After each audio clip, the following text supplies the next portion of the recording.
So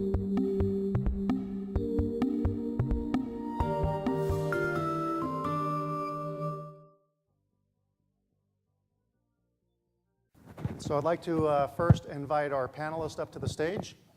From General Electric, Jeff Erno, consulting engineer.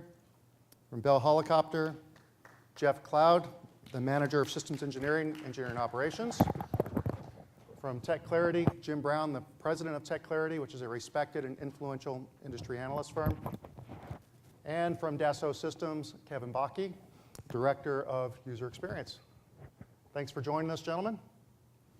So the purpose of the panel discussion is to dig deeper into the data-driven architecture and zero files themes that you saw Andy and Ramesh present.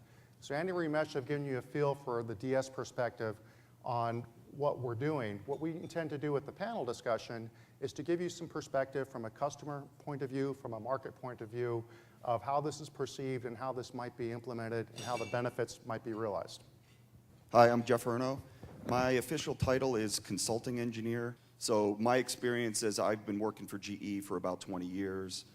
Zero files is a really important topic for me. I'm very passionate about it. It more or less acknowledges a real problem that we've had in our company, and I think in a lot of companies, where we just do a lot of wasted work in order to manage how individual pieces come together into our products. Layers upon layers of assemblies. We've basically taken it about as far as it can be taken, making large groupings of things in order to bring them together into a product. And I just see this as a way that we could eventually get out of that stuff and move towards a data-driven architecture where we can truly collaborate.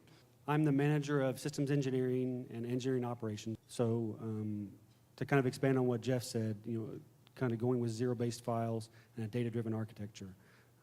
We started a path 5 years ago, a little more than 5 years ago, 6 years ago, to transform our company from the legacy systems that we used, which were all mainframe-based, a lot of them, or file-based, or even paper-based, to go to a one-source information that can be shared across the company. So we installed ENOVIA and CATIA V6. We now have SAP in place for ERP and CAMS for execution in the shop.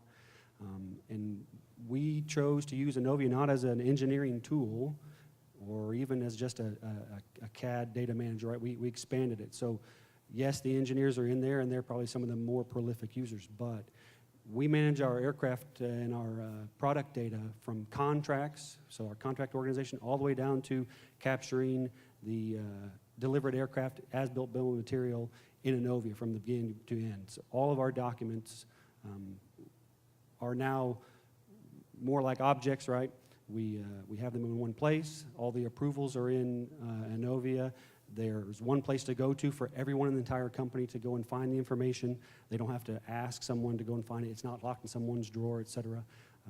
So we also, we still have files, of course, but a lot of things where we used to have files, like parts lists and bills of material, et cetera, well, those are now the engineering bill of material in ENOVIA, and the parts have metadata attached to them. The notes are metadata. The usage is metadata. Where the part's built is metadata. So we pull information out of ENOVIA, or we use that to feed downstream to CAMS and SAP to execute and build the parts in our plant in Mexico, or our plant in Mirabel, Canada, or in Amarillo, Texas, et cetera. So we're kind of moving away from the time when people ask, hey, can you send me that file, that Excel spreadsheet of the parts list for the latest aircraft? No, you don't have to do that now. It's in WIP, and it's visible in ENOVIA for everybody in the company to see. So that's kind of what I believe is a data-driven architecture at Bell. So good morning. My name is Jim Brown. I'm president of Tech Clarity. We're an independent research firm. One of the things we did recently, a colleague of mine, Michelle Boucher, did a study, not necessarily on zero files or data-driven architecture, but really on some of the things that that impacts. And so what we've looked at was really what are companies doing to improve the non-value added work. Ramesh mentioned that in his presentation. We came up with about a third of every engineer's time is spent on non-value added work. That's a pretty huge number if you think about it. And that's in addition to things like meetings that some of us would probably include as non-value added work. But only just under 50% of time is being spent on engineering. And Jeff, you mentioned non-value added time as well. One of the things that we've seen is that lots of people are doing things that are not in real time, and files are a big part of that because of check-ins and check-outs, because of the way that people are sharing information both internally, but it even gets worse, obviously, as you start moving out to suppliers. And the file, you know, while wasn't the purpose of what we were looking at, when you think about what ENOVIA is doing and taking the files out of the picture, that's a big part in moving things to more real time, moving things to be much more seamless. And that's really my interest in this today. So, I'm Kevin Bakke, Dassault Systems ENOVIA user experience. What we're about is really connecting with you and your users and with the ecosystem to really figure out how to leverage all of the things that we've been talking about to deliver just an incredible user experience, to deliver business value for it. When I think of files anymore, I really think about a book, right? Information being bound together, you know, and then stored and used and reused. You know, when I go to the library and I get my favorite book, I check that book out, take it home. And that means that somebody else can't, you know, get to that information.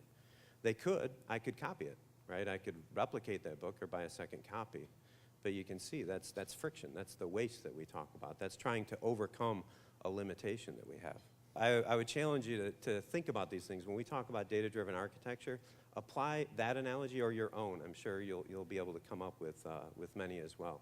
So we're living in a world that's transformed around us and getting rid of these files, and this is really what we're about, is embracing that.